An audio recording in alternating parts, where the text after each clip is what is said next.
older man. "But whoever done it might have done it by accident like." "Accident or no accident, I had nothing to do with it, thank God." "That is all right, Fred. I'm not saying you know anything about it, but even if you did, you'd find I could be trusted. I don't go blabbing around to everybody."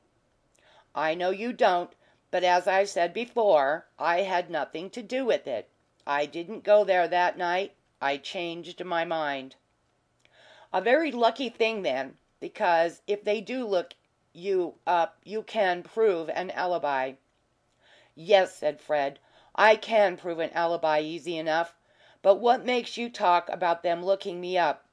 Why should they get into me? Why should they look me up? I told you I didn't go there." "That is all right, Fred," said the other, in a soothing tone. "If that pal of yours keeps his mouth shut, there is nothing to put them on your tracks. But I don't like the looks of him. He seems to me a bit nervous. And if they put him through the third degree, he'll squeak. That's my impression." "If he squeaks he'll have to settle with me," said Fred, "and he'll find there is something to pay.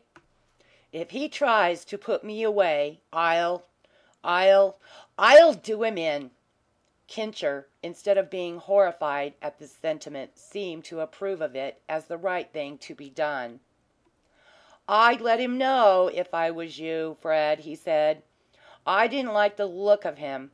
The reason I came out here to day was to have a look at him, and when I saw him in the box I said to myself, well, I'm glad I've staked nothing on you, for it seems to me that you'll crack up if the police shake their thumbscrews in your face.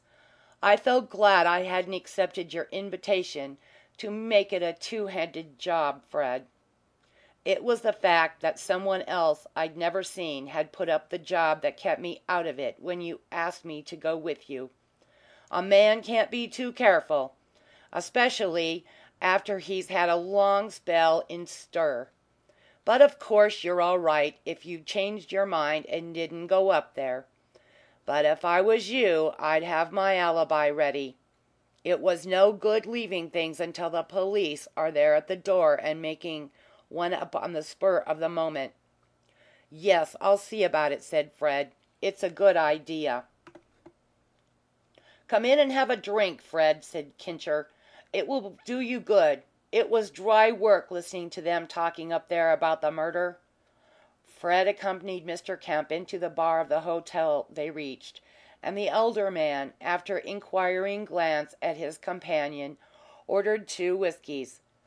Kincher added water to the contents of each glass, and lifting his glass in his right hand, waited until Fred had done the same, and then said, "Well, here's luck and long life to the man that did it, whoever he is."